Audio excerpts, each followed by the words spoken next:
Joliba Morning News.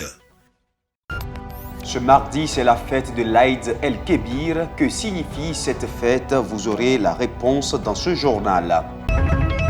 C'est aujourd'hui que la communauté musulmane fête la Tabaski et à l'approche de cette fête, les vendeurs de couteaux ont fait une bonne vente.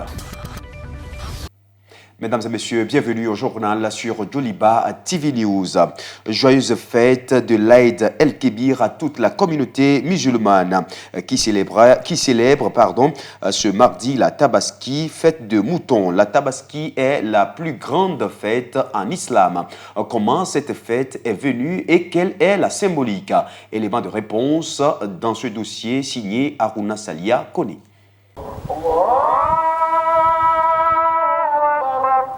Aïd el-Kébir, la plus grande fête en islam. Cette fête commémore la force de la foi d'Ibrahim à son Dieu. En effet, Allah a demandé à Ibrahim de sacrifier son fils, une épreuve qu'il accepte de bon cœur. Il a été éprouvé plusieurs fois. L'une des épreuves les plus douloureuses a été de lui demander d'immoler son propre fils. Et ça a été une épreuve. Et lui, en se lançant et avec un degré de dévouement total, il a voulu passer à l'acte. Et Allah subhanahu wa ta'ala lui envoie un bélier pour vraiment empêcher que le sang humain soit coulé sur terre. Vous voyez donc le lien qui est là, c'est un lien spirituel. La fête, c'est une fête spirituelle. En souvenir de cette dévotion d'Ibrahim à son Dieu, les familles musulmanes sacrifient ainsi un animal. C'est lui qui veut suivre le prophète sallallahu alayhi wa sallam, ayant en réalité la possibilité d'immoler, il doit le faire. Un musulman peut le faire, une musulmane peut le faire. Il n'y a pas de conditions forcément restreintes aux hommes. Les femmes aussi peuvent passer et faire ce sacrifice-là. Même les enfants non pubères peuvent le faire. On dit que et la viande et même les poils de cette bête sacrifiée vont témoigner le jour de la résurrection pour le serviteur. Cette fête a aussi un caractère social et solidaire. C'est une journée sociale, c'est une journée dans laquelle on doit entretenir ceux qui n'ont pas les moyens, les couches les plus défavorisées, les démunis. Donc, pour vraiment les assister dans leur vulnérabilité et en les offrant ce dont ils ont besoin ce jour-là, notamment la viande et les habits, tout ce qu'on peut donner en aumône. Donc, c'est une journée d'exercice d'aumône aussi. En islam, Aïd el-Kébir est une occasion privilégiée de pardon entre les croyants. Un pardon entre fidèles qui facilite l'obtention de celui de Dieu. C'est l'élévation spirituelle. Donc, le cœur doit être vidé et il faut pardonner à son prochain pour pouvoir décrocher le pardon d'Allah subhanahu wa ta'ala. Donc, c'est une journée dans laquelle on voit les musulmans vont se rendre visite, ils se demandent pardon. Pour avoir plus de grâce divine, l'imam recommande la multiplication des zikrs lors de la fête et les 2 jours suivants. Aujourd'hui, c'est la fête de Tabaski et à l'approche de cette fête, les vendeurs de couteaux ont fait une bonne vente. Notre reporter Adama Sanogo s'est rendu au grand marché de Bamako pour faire le constat. Ils sont nombreux dans le grand marché de Bamako à vendre les couteaux. Ces jeunes se faufilant entre les voitures ou assis dans leur petit coin font de leur mieux pour satisfaire les potentiels clients. Et le prix reste abordable. Il y a 2000, il y a 1500, il y a 3000, il y a 4000, il y a 1000 francs aussi, il y a 500 aussi. Oui, ça marche un peu. Puisque la fête de Tabaski est prévue pour ce mardi 20 juillet 2021, les vendeurs de couteaux ont mis en place une stratégie de vente. Les vendeurs de couteaux sont nombreux aujourd'hui. Nous faisons la promotion. Nous ne cherchons pas un bénéfice colossal. Nuhum Koulibaly est un jeune qui aiguise les couteaux au grand marché de Bamako. Il exerce ce métier avec passion afin de gagner son pain quotidien. J'aiguise le couteau à 50 francs CFA. J'arrive à m'en sortir. À l'approche de cette fête de Tabaski, Entre aiguiseurs de couteaux et agresseurs, la population a tendance à faire une confusion. Ces jeunes évoluant dans ce secteur informel rassurent toutefois qu'ils n'ont aucun lien avec les bandits. Depuis plusieurs jours, les autogares de la capitale sont pris d'assaut par les voyageurs. Chacun veut aller fêter dans sa localité d'origine. Nos reporters Aruna Salia Kone et Moussa Tembine ont fait le tour de certaines compagnies. Suivant. Bamako se vide de ses habitants. Les régionaux rentrent pour la fête auprès des siens. Une occasion de retrouvailles que personne ne veut rater. C'est très important de faire la fête auprès des siens. C'est une occasion de grandes retrouvailles. Vu tout cela, c'est une nécessité d'aller fêter dans sa localité. À jour J-1, plusieurs compagnons ont déjà fermé les guichets. Partiront ceux qui ont fait des réservations. Cette année, nous avons enregistré une légère croissance au niveau de la finance par rapport à l'année passée. Oui, chez nous ici, les guichets sont pratiquement fermés parce que nous avons commencé à vendre des tickets depuis bientôt 10 jours. Donc aujourd'hui, quand même, tous ceux qui sont là ont déjà leurs réservations, ils partiront, Inch'Allah. Nous avons arrêté avec la vente des billets il y a de cela 10 jours. On évalue la possibilité d'insérer les quelques retards qui sont sur place. Des départs massifs qui causent des désagréments chez les voyageurs. Ils pointent du doigt la mauvaise organisation des compagnies de transport. Je pense qu'il y a une mauvaise organisation. Le débordement est total. Les mesures qu'ils ont prises ne fonctionnent pas. Bamako se vide. Un fait qui confirme la boutade qui dit qu'il n'y a pas de Bamakois et que tout le monde vient d'ailleurs. Bon voyage et bonne fête à tous. La circulation de Bamako était paisible ces derniers jours de la fête. Nos équipes de reportage, Oumou, Makalou et Sirandouba, nous en disent plus. Voilà à quoi ressemblait la circulation des autres jours. Circulation fluide à Bamako ce matin, la fête de Tabaski se prépare pourtant activement. Un client rencontré au grand marché nous explique les raisons de ce grand vide. S'il y a un intervalle entre la fête et la fin du mois, le marché devient lent. Mais si on fait la fête après la fin du mois, forcément le marché sera vide. Beaucoup de personnes sont allées fêter dans les villages, expliquent nos interlocuteurs. La circulation et le marché sont vides parce que beaucoup de gens qui vivent à Bamako rentrent fêter dans les villages et aussi à cause de l'argent. S'il y a de l'argent, le marché sera rempli.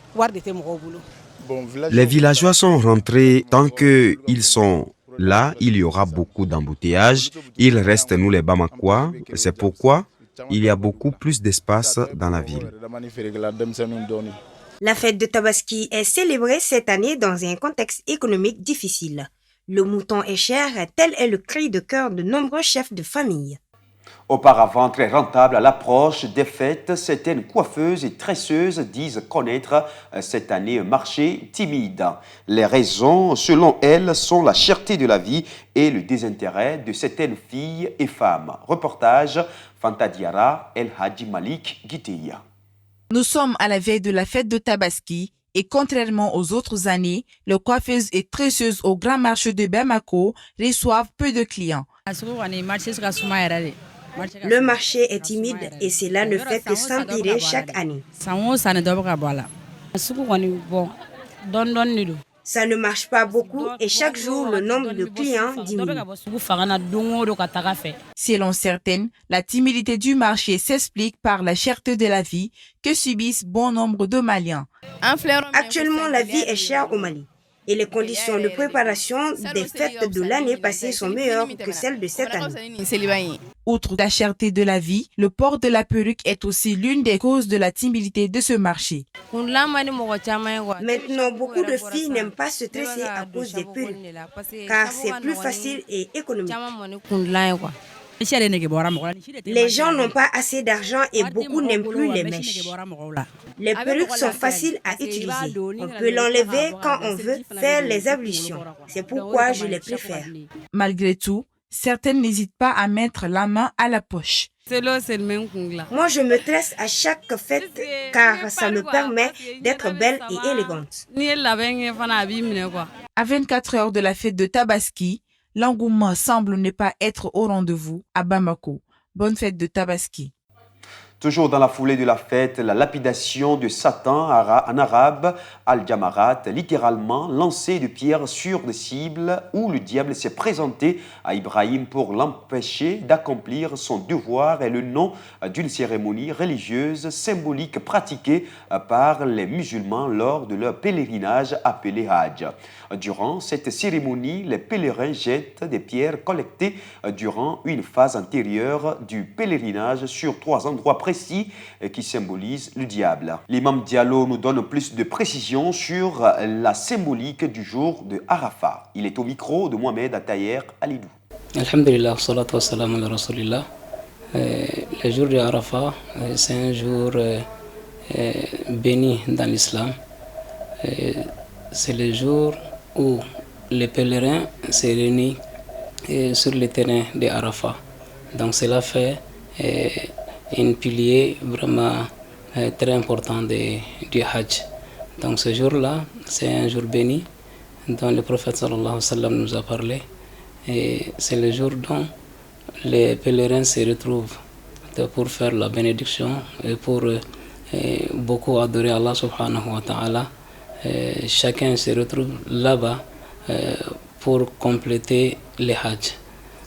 Celui qui n'a pas eu la chance d'aller là-bas, donc d'être parmi les pèlerins qui est resté à la maison, peuvent jeûner avec les gens qui sont là-bas. Mais ils ne gênent pas. Donc c'est nous qui n'ont pas eu la chance d'aller au pèlerinage, donc c'est à nous de gêner. Donc il a dit celui qui gêne ce jour-là, comme aujourd'hui, donc va effacer 2 ans de ses péchés. L'année qui est passée et l'année qu'on est dedans. Le Hajj a beaucoup de piliers. Donc parmi les piliers les plus essentiels, c'est ça, le jour d'Arafat. À présent, l'image du jour nous conduit à la découverte de la Kaaba. La Kaaba, Al-Kaaba en arabe, signifie le cube en français. C'est un édifice datant du 7e siècle et recouvert d'une étoffe de soie noire nommée la Kiswa. Elle est située presque au centre de la cour de la grande mosquée de la Mecque. Elle est le lieu le plus sacré de l'islam et est entourée de différents édicules. Dans l'angle sud-est du bâtiment est enchâssée la pierre noire. C'est vers la Kaaba que les musulmans du monde entier se tournent, y compris lorsqu'ils sont à l'intérieur du Masjid al-Haram pour accomplir leurs prières quotidiennes. Et c'est autour de la Kaaba que les pèlerins effectuent les 7 tours de rite du Tawaf, tout spécialement lors du Hajj ou de la Umrah. Après la conquête de la Mecque par Mohamed en 630, la Kaaba a été vidée de leur statut. La symbolique de ce bâtiment vide signifie depuis lors qu'un croyant ne peut adorer que Dieu à l'exclusion de tout objet matériel et de toute idole. Selon la tradition islamique, il y aurait 2 Kaabas distinctes, l'une terrestre pour les hommes et l'autre céleste pour les anges. À présent, l'actualité internationale avec Aminata Chektal. Réouverture de la Kaaba à la Mecque par une nouvelle kiswa au cours d'une cérémonie lors du grand pèlerinage du Hajj. L'étoffe de soie noire qui est ornée de versets coraniques brodés en fil d'or fait 14 mètres de haut, 95 mètres de long et 47 mètres de large. Il pèse environ 700 kg. Les derniers pourparlers entre le gouvernement afghan et les militants talibans à Doha ont pris fin ce dimanche. Malgré la déclaration du chef suprême des insurgés qui s'est dit résolument favorable à un règlement politique en Afghanistan, il n'y a eu aucun progrès sur une trêve. Nous avons eu de bonnes et fructueuses discussions. a déclaré le chef du conseil gouvernemental supervisant le processus de paix, Abdullah Abdullah, à la fin de la réunion. C'est assis autour d'une table que des représentants du gouvernement afghan ont ensuite discuté des pourparlers. Je pensais que le travail se terminerait ce soir et c'est ce qui est arrivé. Nous avons eu de bonnes et fructueuses discussions. C'est sur ces termes que le chef du conseil gouvernemental supervisant le processus de paix, Abdullah Abdullah, a quitté les lieux. Des manifestants opposés aux restrictions sanitaires attaquent une station de télévision chypriote, occasionnant des dégâts dans le bâtiment et incendiant au moins une voiture devant le bâtiment de la station à Nicosie. Sigma TV, considéré comme opposé aux militants anti-vaccins, avait déjà été ciblé lors de précédentes manifestations contre les restrictions sanitaires dans le pays. La police chypriote est arrivée pour faire l'état des lieux et a procédé à l'installation des cordons à l'entrée. Mesdames et messieurs, cette édition s'achève ainsi. Merci à vous de l'avoir suivi. Très bonne suite de nos programmes sur Joliba TV News. Dans un instant, la météo, l'information reste en continu sur Joliba TV News.